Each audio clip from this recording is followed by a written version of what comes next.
PowerPlayChess, brought to you in association with Kagi. I recently had the pleasure of interviewing Ben Johnson of the Perpetual Chess podcast about his book, Perpetual Chess Improvement. It's an excellent book about how to improve at chess. The whole interview was over an hour long, but what I've done is I've just taken a short clip from that interview with some nice nuggets in it.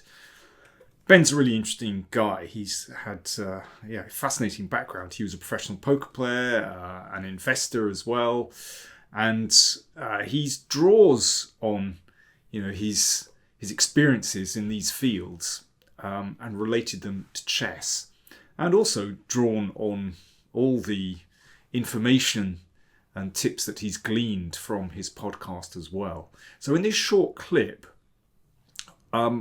he talks about motivation. He also talks about having the courage of your convictions, accepting risk, a really, really good mindset. And we also talk about calculation, about not going too deep into calculations, but maybe taking a more shallow approach. And there's a couple of really interesting positions to look at as well. So I really hope you'll enjoy this clip. As I said, this is a great book. I warmly recommend it. You can get it from New in Chess. I'll put the link down in the comments and in the video description as well. Thanks for watching. So David Howe, of course, one of England's strongest grandmasters, and he played this game way back in 2009 in the C tournament in Vacanze. And there is a related theme. Actually, I remember this game at the time. I was going, 18 moves? Wow. That's remarkable. He was just a young buck then, right? Yeah, he was pretty young.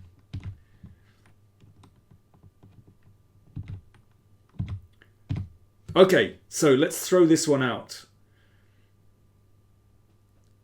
So, white play. What did David do next? By the way, just not related to this. So you've had hundreds of podcasts. You've interviewed so many people about tips to improve their game. Are you still surprised by anything that people come up with? It's tough to surprise me at this point, I have to say. I'm more surprised if someone names a book I haven't heard of or something at this point, which does still happen. But in terms of actual advice, what their approach is, I do feel like through these, 400 plus interviews and just chess discourse evolving outside of the podcast too. Obviously, the podcast is only a tiny part of the chess ecosystem.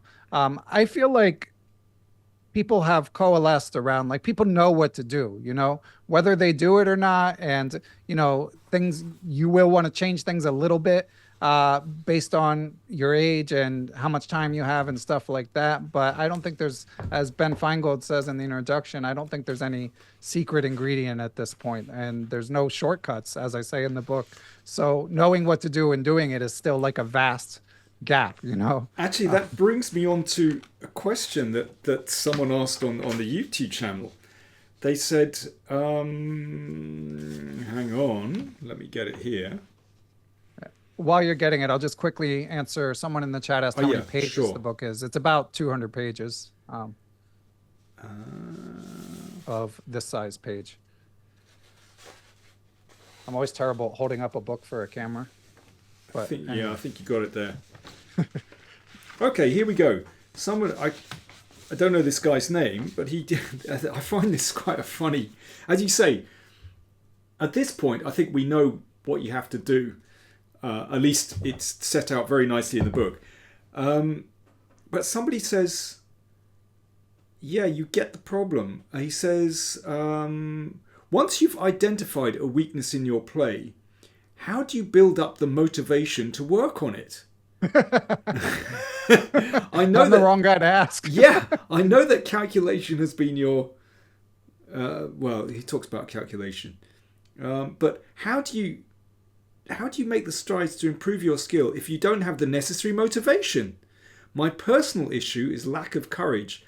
to make the positionally desirable active move if I see it leads to an unclear position. Wow, it sounds like you've identified something there. Okay, I haven't got your name. How do you get the personal motivation, Ben? Yeah, it's tough. I mean, it's tough to sustain the motivation to put the work in. And it's not something like I think it's a very personal decision that I wouldn't advocate that everyone should be spending 3 hours a day studying chess, and if they're not getting paid for it and they're not like spending time with their loved ones and stuff like that. So it's a tough question. As to his other question about like knowing it's the best move and needing to uh, needing to wanting to have the courage to pull the trigger. So Daniel, before I was, I used to be a professional poker player. Oh, right. And before I got back into chess, I was a chess teacher in my 20s, and I was playing poker and traveling for 7 years, and then I was trading the financial markets for a few years in between poker and returning to chess. And I read a lot of books about trading, which was both applicable to poker in particular, but also I think of it sometimes with chess. And there's this famous book, which of course I'm going to forget the title of, by a guy named Mark Douglas, I believe. Anyway, I'm not going to derail this, spending 15 minutes trying to think of the title, but it's about the psychology of trading in financial markets. And he said, and it's about how people, when they make a trade, they put on their trade, and then they want to like futz with it. They want to like, take off half the trade to secure a profit, stuff like that, or move the position, you might have a target when you place a trade. You want the market to reach this point and then sell it. Or you might, if it starts going against you, even though beforehand you say, okay, if it gets to this point, I lose. If it doesn't, I'm going to let it play out. But then you start like freaking out when it's going against you, and you end up letting it, messing with it sooner. And he said the reason that people do all this stuff is because they don't accept the risk of the trade. They haven't thought through, when you do this trade, you have to accept, I might win, I might lose, but I accept whatever the consequences of this action are. Okay. And I think that there's an element of that in chess and stuff like sacrificing in particular, where sometimes it can be helpful to take a step back and think of the big picture and remind yourself, like, no one cares if you win or lose this game, but you'll feel better about yourself if you trust your instincts and play the move that you think is the best, and accept the risk that you're wrong. Accept the risk that it costs you this game. Ben, I think you should have been my coach about 35, 40 years ago. Yeah. I think that's really interesting, because someone like, for example, the best prime example, Magnus Carlsen, he accepts that risk. Exactly. He's absolutely brilliant at it. Okay, so we've got I thought of the title, by the way. First time in my life, I remembered a book that I was trying to think of. It's called Trading in the Zone by Mark Douglas. Okay. Anyway, go ahead, Daniel. Excellent. Listen, I think we should actually look at what happened in the game. So, and we've had several correct solutions. Well done to those of you. Well done, Gustav. Well done, Omkar. And I think Michael got it as well. So bishop takes h6 was played by David. And if we see, this is a variation in the game. Pawn takes, and then that's the blocker of the f-pawn again. And if that's taken, we got a check. And there we go, because the f-pawn is blocked. There's no f5. And actually, the game continuation I thought was really, really beautiful, actually. What's the winning move here, folks? Just very quickly. And actually, this pattern is really familiar to me from a lot of Greek gift sacrifices, where this is a really common motif, strangely. So white to play and win. What was David's winning move here? Beautiful finish. Oh, there's a bit of a delay. There, I can hear the cogs whirring out there. No one's got the solution yet. That's interesting. Nope. That's interesting. Nope. Come on, guys. Michael says, Volker, finally. You see, I make you think, guys. Well done. G4. Beautiful move. with the threat queen h5 mate. This works because the bishop is on the back rank, so there's no rook h8. Okay, listen, let's move to the next position. Okay, I'm going to throw... Now, actually, Ben, you didn't give this position to me when you were... I should say that Ben sent some positions to me in advance, but you didn't include this. I'm going to include this one. So it's white playing mate in 2.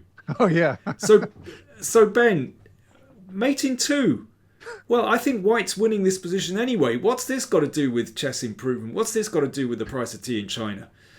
Exactly. Yeah. So this is in a chapter about endgame studies and their efficacy. And basically, I'm a big fan of the work of Grandmaster Wojciech Miranda. He coached Gotham Chess a few years back, and he's written some great books, Universal Chess Training. And one thing he does differently is he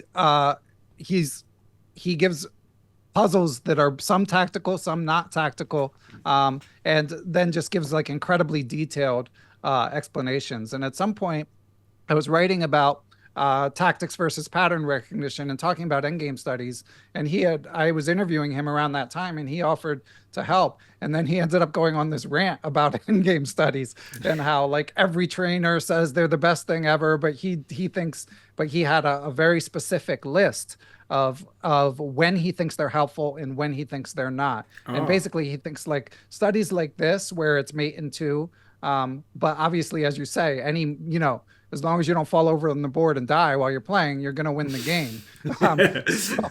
So it's like, why are you spending 15 minutes trying to find this mate in 2? Whereas the ones that he felt like mirrored a more game-like scenario where there's one narrow path and it's gettable, that he felt that those were more helpful. So okay, I'm going to put the case for so this is a problem rather than a study. So this is when I say a problem, I mean this is kind of chess definition. There's a stipulation. So mating, it's obviously winning for white, as you say, but it's mate in 2. I'll put the case for this kind of position. You see, I think this is really good for calculation and for pattern recognition with mating patterns. I don't like it when it goes to like mate in 7. Right. Too ridiculous. Whereas mate in 2s, I'm a big fan of them actually, because they're really good for calculation. So, one doesn't move the pieces on the board. So it's all about just a couple of moves deep, and you have to be absolutely precise in your calculation. So I have to say, since I didn't send you this one, you caught me off guard, and I can't remember the answer. I'm sorry. Okay.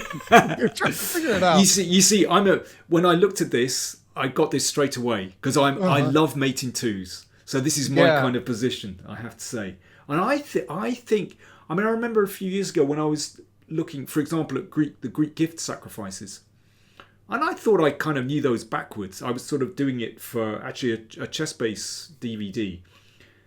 My God, I learned so much, and I felt like they were at my fingertips, and I feel I'm a bit sharper through this kind of thing. No one's got it right yet, by the way. Oh no, Michael F has it. Yeah, great, well done, Michael F. Rook e2. It's a beautiful move. Actually, it's kind of a well-known theme. Once you see this kind of thing blocking a bishop, it's probably going to be that. So if king here, then there's this. And that's mate, so it cuts the king. And king here is mate. See, now I have to think about this. Bishop G2. Bishop G2, I got it. Yeah. There we go. So I'm a big fan of these. But what I find interesting in your book is that you're not, you don't say, this is the way to improve. You weigh up different arguments. And I think that's really important because people do learn in different ways. Yeah. You could also call it being wishy-washy, but I try to... Don't do yourself down. I try to at least suggest, I try to hint at what my leanings are, but I also don't consider myself the ultimate authority. And one other thing to your point about this, maybe like you liking this kind of position, Wojciech actually, when he emailed me and he sent me like 4 examples of this is what a good endgame study is, and 4 of this is what a bad endgame study is. And this actually wasn't one of the bad endgame studies, but he's a grandmaster. A lot of his students are like master level players. So the ones that he sent me as bad endgame studies, I felt like they were too hard for, like, I wanted the book to be readable for like 1,000 to 2,500 level. And the bad endgame studies, it's like it was going to be 3 pages explaining it. So I was looking for something simpler, and this is what I settled on. And obviously, as you say, like a puzzle like this, like Grandmaster Jesse Cry, who I'm friendly with, and also quote in the book, like he's a huge fan of that Laszlo Polgar brick book. And there's tons of puzzles like these, and he's got the students of the chess dojo, like Michael, doing them. And like many other methods of chess training, it might be the best, it might not, but if it's something that gets you to do it, then that in itself is like a massive victory. So we're back to motivation again. I couldn't agree more. Yeah, absolutely.